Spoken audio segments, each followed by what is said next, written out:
The International Soil and Water Forum 2024, hosted by the Food and Agriculture Organization in collaboration with the Ministry of Agriculture and Cooperatives, Thailand, took place in Bangkok, gathering over 500 experts, policymakers, and stakeholders from 35+ countries. This landmark event focused on sustainable solutions for global soil and water management challenges, fostering dialogue on climate adaptation, water conservation, and regenerative agriculture.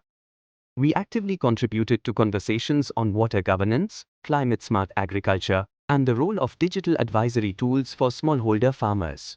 We networked with key stakeholders from the public and private sectors, strengthening partnerships for sustainable agricultural innovation.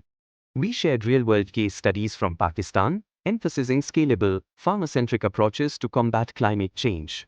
Promoted SAWiE's traceability service and digital platforms to ensure transparency and sustainability from farm to market.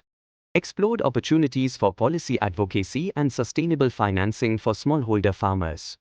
SAWiE is proud to stand at the forefront of sustainable agriculture, inspired by the insights and collaborations from this prestigious forum. We are committed to advancing climate-resilient farming practices and strengthening global efforts to protect our soil, water, and food systems.